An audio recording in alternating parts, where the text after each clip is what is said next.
Hello and welcome to Good Game, I'm Bajo. And I'm Hex. This week on the show, we start off with a dose of good old-fashioned alien invasion, courtesy of the XCOM-inspired Xenonauts.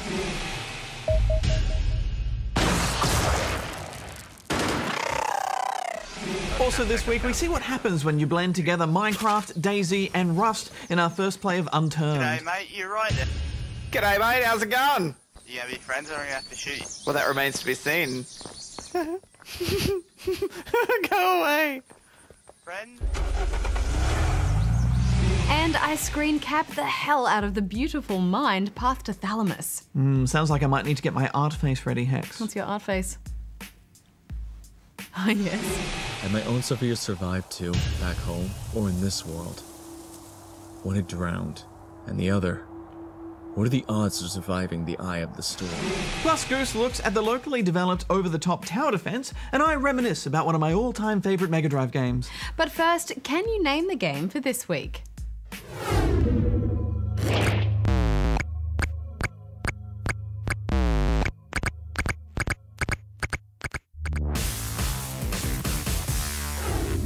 Xenonauts, the strategic planetary defense simulator, is a PC game brought to us by indie studio Goldhawk Interactive and is the spiritual successor to the XCOM games. Your aim is to protect Earth from an alien invasion, and that means base building, researching technology, and whimpering behind your keyboard as you get slaughtered in combat.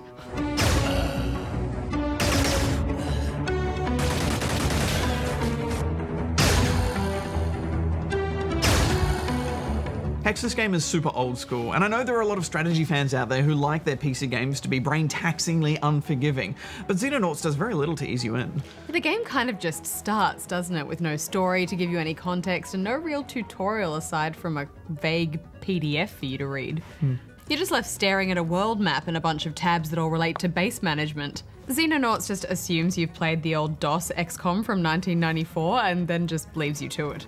Interestingly, this game was kickstarted by fans who thought that the official Firaxis reboot from a couple of years ago, XCOM Enemy Unknown, simplified the core strategy a bit too much. Personally, I thought it modernized everything about the original, and it was excellent and visually impressive as well, but I do like that fans wanted this game to happen, and Xenonauts might be more faithful, but I think they've just put back in all that micromanagement stuff that the reboot did away with. Well, fans can be very precious, Bajo, and the devs are obviously fans themselves who wanted something more challenging, and there is absolutely an audience for that. It's niche, but it is there. Yeah, I guess so.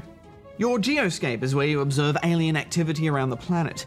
Here you access your bases, managing your dwindling funds to slowly expand, research new tech, and fiddle with the loadouts of your troops. Yeah, and it's when you drop soldiers in to recover parts of a downed UFO or help liberate a city from alien forces that the fun really happens. Yes, under this very average-looking hood is some gripping number crunching. It's all turn-based, of course, so you have to worry about whether your soldiers are crouched for better aim, if their line of sight is obscured, if they need to reload. Even rotating them on the spot uses up their precious time units.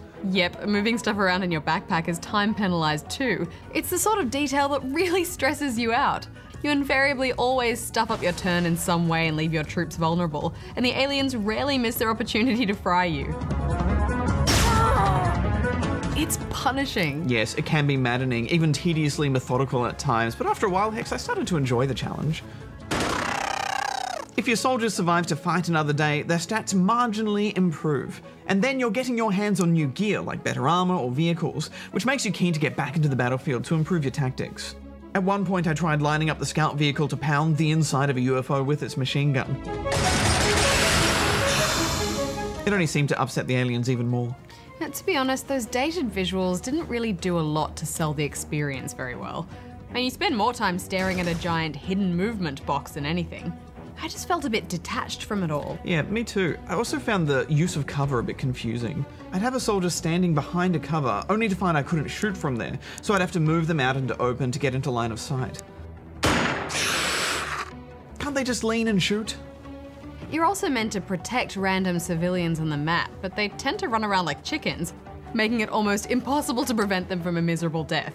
And Bajo, I kept stuffing those huge alien corpses into my backpacks because I thought you needed to retrieve them for research. Later I found out that you automatically acquire everything on the map when you win it anyway, so all that precious gear I dropped. Ugh. Yes, that's Xenonauts' big problem, really. It just fails to communicate these little details to you. So you have to trawl forums just to find out how parts of the game work. And it's also really hard to get a feel for how quickly you should spend your income without running yourself into financial ruin and an early game over.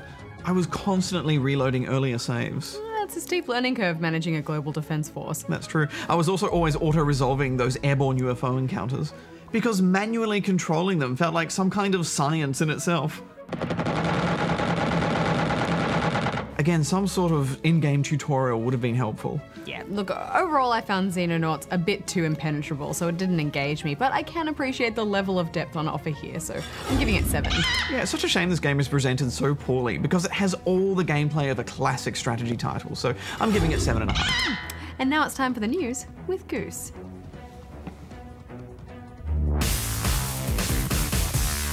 Here's what's making news this week. The annual Gran Turismo Academy, which gives the world's top GT players the chance to earn a career in real-world racing, has come to an end. This year, it was Mexican Ricardo Sanchez who became the International Race Camp winner. Sanchez received a $1 million racing contract with Nissan after trumping 4 other races in the final. Just missing out on the top prize was 27-year-old Australian Joshua Muggleton. Muggleton began the race in last position after his teammates' crash in an earlier event.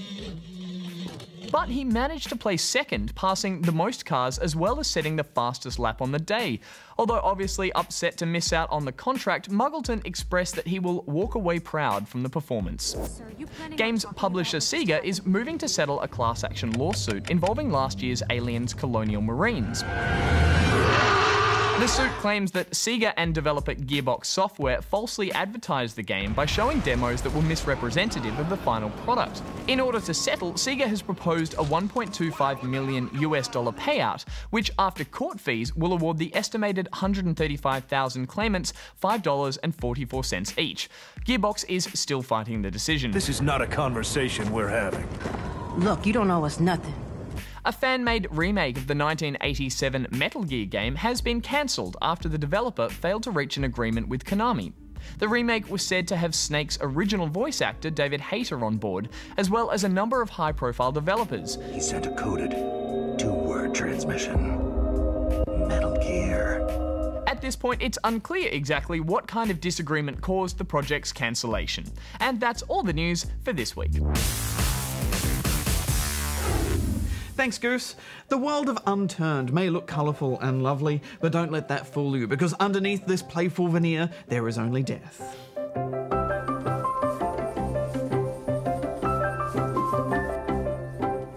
Hello, can I hang out with you guys? No!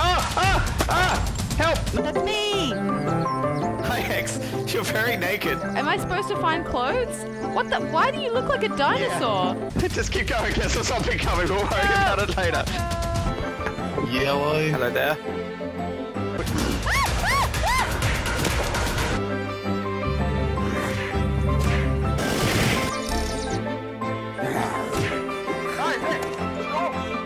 Oh, look at all your stuff though, Goose.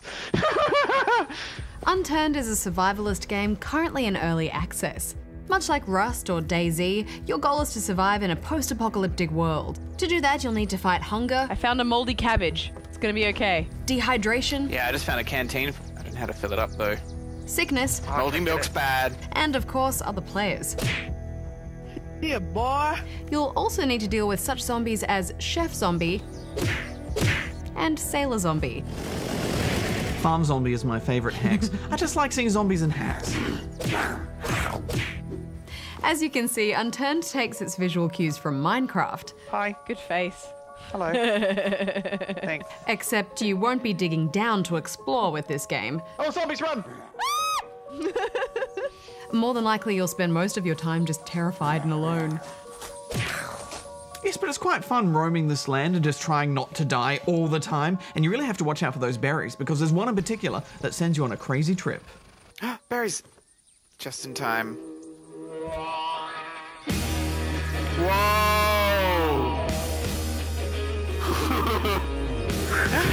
I don't know if that's you. Alright, hit me again. Thanks, pick me up. I need meds and water. Still. Whoa! Even in this early stage of development, it's encouraging to see that so many of the survival systems work really well and it's quite engaging. It can be a bit hard to get an Aussie server to be stable for long though, so we haven't been able to build a house yet, which is a big part of the game.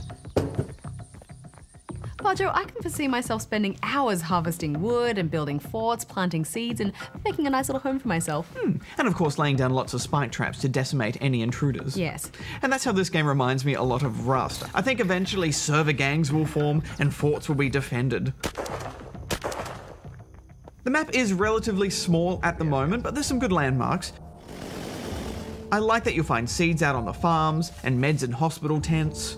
So when you're desperate, you kind of know where to go to look for supplies. Yeah, I really want to see this map fully fleshed out. But when you're not just trying to stay alive, you'll be fleeing from one of the many crudely drawn faces that will be hunting you down.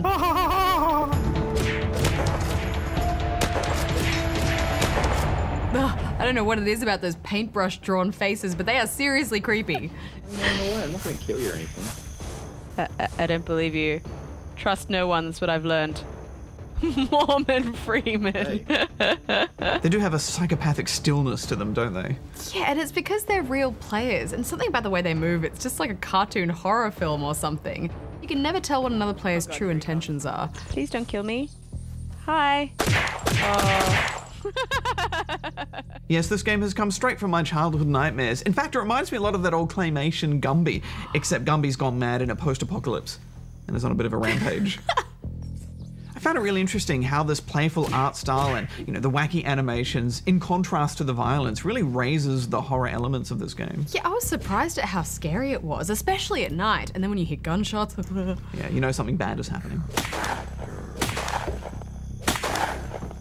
The scariest part about this game, though, is when you're just happily in the forest foraging for berries and you turn around and suddenly there's a naked guy after you, brandishing a golf club or something. Or even just when they use their fists, it's like... That's creepy. Yeah, I quickly learned never to trust anyone, especially Goose. Okay, hang on, let me give you some stuff. Oh my god, look at you. You're adorable. Sorry. Goose! Oh, I'm dying! Goose, Oh, no! No! No, it took me so long to get all this stuff! Goose, no! No, I'm dead! No! It took me so long! Why? It's just so easy to sneak up on someone in this game. Yeah, and it quickly makes you reassess the old friendly surrender arms approach when players look this crazy. It wasn't long before playtime was over and we decided to take this game very seriously. A DayZ approach. Found a travel pack. Oh, binoculars! I am- This town has heaps of loot. We're in Cherno. Loot, gear up, get a car, assess targets, Is he in the car still? Looks like he's putting stuff in the car. and take action where necessary. Let's move up. He's Oh, aiming. he's right there! Oh, God! He's down. That's the scariest thing I've ever seen! If you're willing to put up with server instability and a bit of hacking, then it's well worth your time jumping into Unturned right now. It's a very small download and free to play as well, with a small fee to get a few extra cosmetic options. We should get out of here. We're gonna Yes, get we in trouble. I really like the skill tree too. As you gain XP from doing a bunch of stuff, you can start putting points into a character to improve stats, such as melee damage, slower hunger and dehydration, Oh, I'm gonna dive first. or marksmanship. It's a great addition to this kind of game, and interestingly, if you die, you only lose what looks like to us about half your stats. So this means you're not entirely permadeathed. Yeah, it's a nice incentive to get back in after the pain of losing everything. Along with everything else you have to keep an eye on, there's also an energy system. Hello. So sprint for too long and you'll run out and you'll have to walk. But most importantly, at 0 energy, you can't jump. And that adds a nice element of stress when you're trying to flee zombies. I think those crawling zombies are the worst. They're just so hard to see and death is swift. Yeah, the point of view felt a bit low to me, actually. I'd be interested to see what this game would look like if you were just a little bit taller, but perhaps it's like that to fit in with the size of the buildings. Well, this is definitely a game to keep an eye on. I mean, it's already really fun.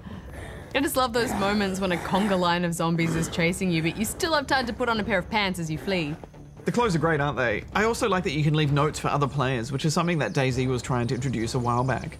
But what's most remarkable about Unturned is that it was made by one person, 17-year-old Canadian developer Nelson Sexton. We spoke to him over email and he said he wanted to make this game because he loves this survival genre, but found many of the games in it are lacking the features he wanted. His ultimate goal for this game is to allow players to do whatever they want, whether it's defending a fort or fishing. I think it's incredible that someone so young has made a game that's already so feature-rich. And the next update will include custom content, mods, server lists, and most importantly, custom maps. Yes, I'm actually quite pumped to build my own survival map. Death is mad. I think ultimately what this game shows, though, is that, like Minecraft, as long as there are good survivalist systems in place, then you don't need amazing graphics. Yeah, absolutely. And I know it's not really fair to compare the two, but when I look at this and DayZ, I feel like Unturned is already more functional than the last version of DayZ that I played. Yeah, and I'm just glad to see this genre growing in new directions, too. Me too. With this and Rust and a few other zombie MMO survival games on the horizon, I think for people who like having a bad time, there are very good times ahead. There's a gun. He had a gun on him. Something bad happened here, and I saw it happen. You're still smiling.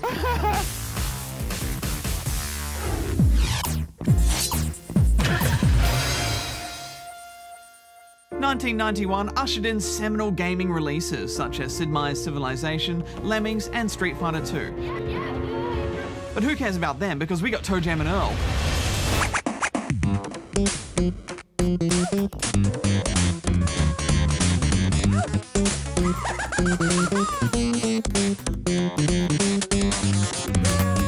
Toejam and Earl was a dungeon crawler of sorts, and a flawed game in many ways. It was very difficult to finish, and much of your success relied on pure luck. And just look at this box art. Isn't it delicious? You could be forgiven for thinking that this would be the worst game you would ever play, and the initial sales reflected that. But there was something a bit special about Toejam and Earl, and word of mouth soon spread, and the game became a cult classic. Not only was it packed with a respectable amount of jazz punk fusion, but out of all of the video games that featured alien rappers, Toejam and Earl was the best. And that music, I find myself singing it all the time. It's a permanent part of my brain, seared into its grey matter. The story goes like this. Toejam foolishly lets Earl drive, which means you crash land into a strange, surreal version of Earth. Your mission becomes one of collecting spaceship parts until you can get off the planet for good. You could play the single player or co-op with a friend, which was the most fun. And every NPC in this game was weird and twisted and deadly. Swarms of bees, lawnmower men, little devils, they were all brutal and punishing. But nothing was as terrifying as the boogeyman.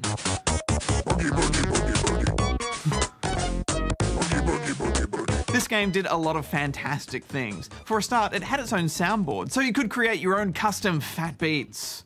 But the actual levels were randomly generated, suspended on platforms in space.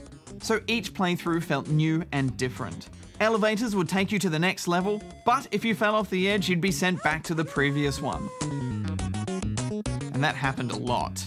Walking on roads made you move faster, and you could never work out what was going to be in a present that you picked up. And quite often, what you unwrapped would hinder you rather than help you. It even had stealth. Enemies would often fall asleep so you could creep past them. Fantastic mechanics and such variety. And that co-op, this was my go-to co-op game when I was a kid. Sessions were long and tough, and teamwork was key. And if you walked too far away from your co-op buddy, the screen would split, just like the LEGO games do now, and every co-op game should have done since Toejam and Earl. I'll always remember the day I finally beat it. And that walk home to my friends and family, who were all strangely happy to see me.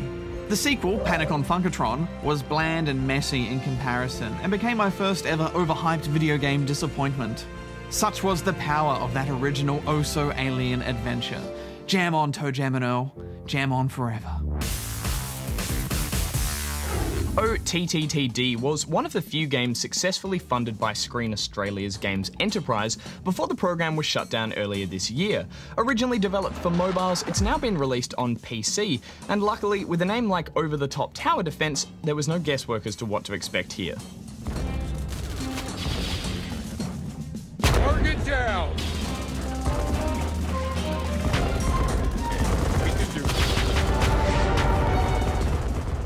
Tower defense has proven to be an extremely popular genre that's had plenty of spin-offs with slight variations on the formula. So what sets OTTTD apart from these? Well, I could start by pointing out the insane story and design elements that live up to the game's already hysterically blunt acronymic title. The tale revolves around Hero Corp and their soldiers, who are starved for work. This all changes when the company discovers trans-dimensional rifts, and therefore countless opportunities for work, i.e. war. Time to die. In each of these rifts, you'll encounter a mad mix of enemies that range from cannon-packing crabs, detached eyeballs sporting reading glasses, and even a giant shark airship. Because, well, why not? Same goes for the maps, towers, weapons, and dialogue. It's all intentionally excessive, mishmashed, and the game is clearly proud of it. Let's do this. Okay. It's not side-splittingly funny by any means, but the effort is certainly appreciated. And the humorous way in which enemy giblets and bullet casings eventually cover the entire battlefield never gets old. Still, this crazy design and self-referential humour isn't exactly new to games. Fortunately, OTTTD brings with it a new layer of RPG strategy that makes it a standout in a crowded genre. Along with the game's rather simple tower defense, you're put in control of a number of Hero Corp heroes, who all have unrestricted movement around the map. And each of these unlockable caricatures have their own upgradable weapons, armor, as well as an interesting range of passive and active skills that can be triggered during combat.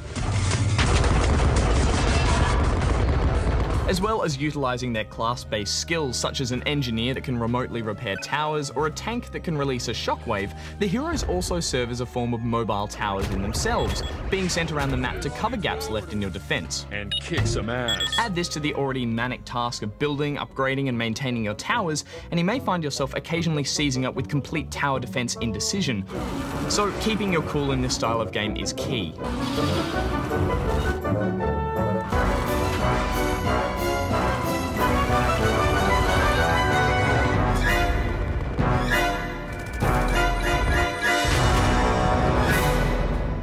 To help with this, the game does a decent job of introducing each hero and tower one at a time. The towers themselves fit the usual tropes, with a fast-firing Gatling tower, armor-piercing pulse tower, missile tower, and of course the all-important shock tower that slows down advancing enemies. Each tower type also has 2 extra tiers that can each be upgraded 3 times, making for a ton of tower variety. As you progress through the campaign, you'll face off against larger waves of enemies on a whole range of different maps. And these contain things like branching paths, multiple spawn points, and the occasional boss fight. Some maps even dispel with the paths entirely, leaving you open to attack from enemies in all directions. Each requires some quick pre-planning if you want to come out with a 3-star rating, but compared to other tower defense games, there is slightly less strategy involved due to the limited tower placements and the minimal cooldown between waves of enemies. In fact, the further into the game I got, the more I discovered how little impact my tower choices really made. Most of the strategy just involved constant spending to maximise your total towers. Fortunately, it's that aforementioned mobility of your heroes that really keeps levels from becoming too stationary and repetitive. At the end of each stage, you're rewarded with stars that can be used to unlock endless wave modes, while your heroes will earn XP and skill points to put towards abilities. Sadly, the game's premium currencies have also been ported across from the mobile version. You have a stockpile of both medals and gold. Medals are used to resurrect downed heroes without the usual delay, plus you can combine medals with gold to buy better gear. Alright, let's see what you've got. You can top both of these currencies up using microtransactions in the mobile version, but oddly enough there's no in-game option to do so here. Thankfully, I was able to get by just using the gold and medals I'd earned progressing through the campaign. But hypothetically, gamers who overuse their medals could wind up unable to revive their heroes and quickly become overwhelmed. Another issue I had was with the controls, which are an obvious hangover from the mobile version. Using the mouse for everything, like selecting units, Hey, what day is today? navigating radial menus, and placing waypoints becomes extremely tedious and lacks the accuracy needed when there's a lot happening on screen. Something that a few keyboard shortcuts could have easily fixed. Also, the sound design, specifically the repetitive music, can start to get on your nerves even by the second level.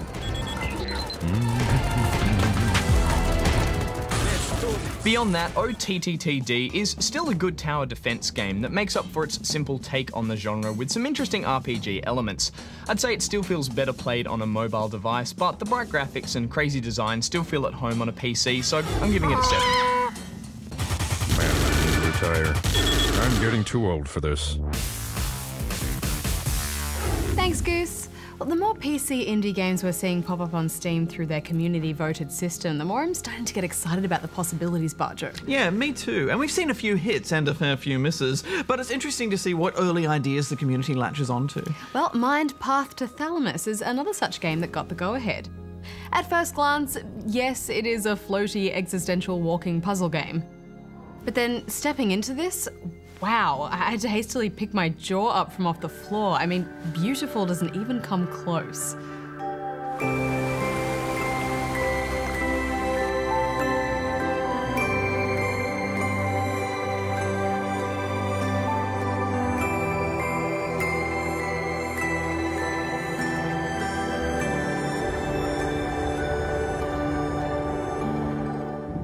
As far as intros go, this throws you into a pretty incredible sequence of panic and natural disaster.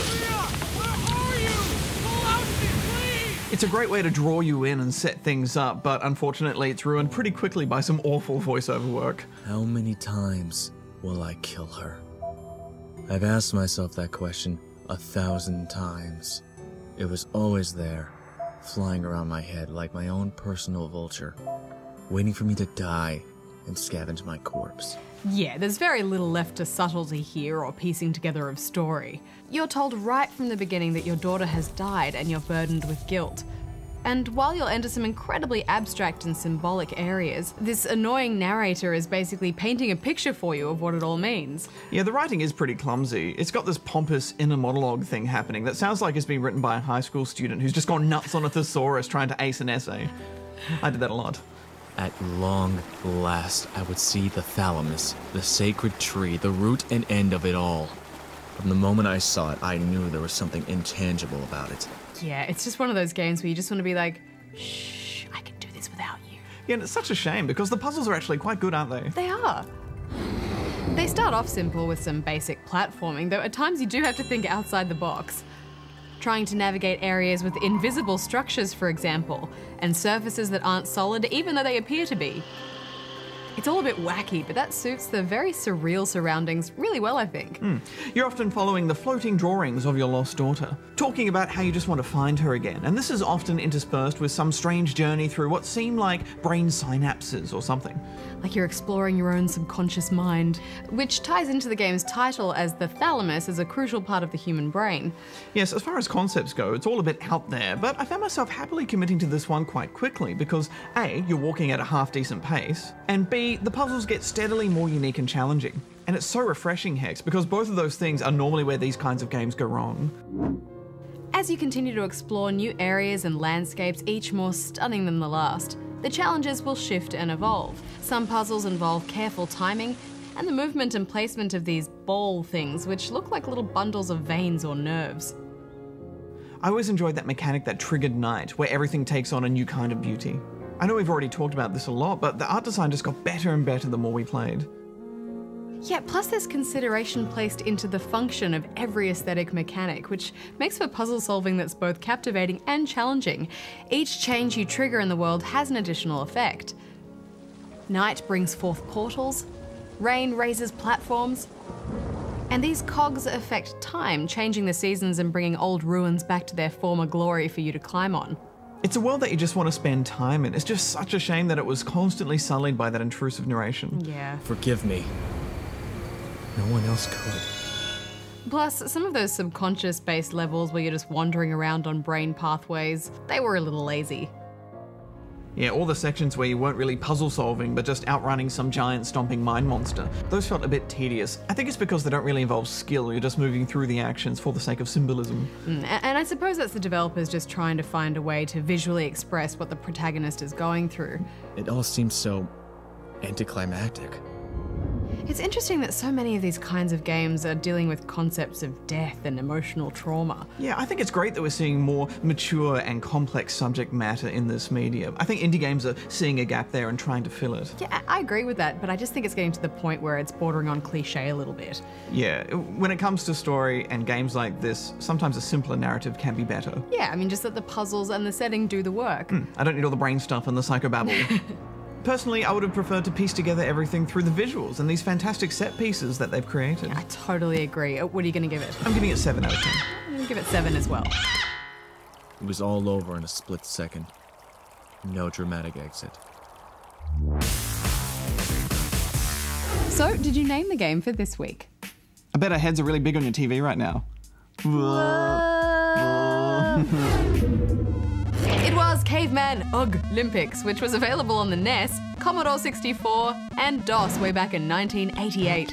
You and up to 4 friends could play in a range of multiplayer events such as Saber Race, Dino Vault,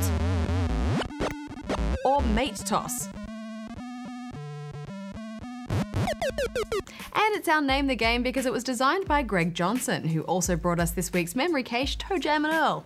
Next week on the show, we rise, and rise again in Risen 3.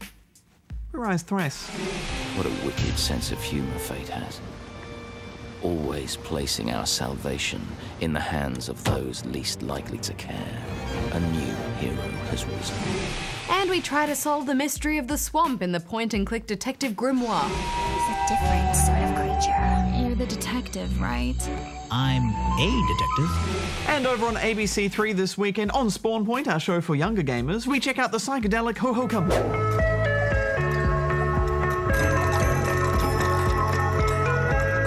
Until next time, may all your games be good ones. Hex out. Bajo out.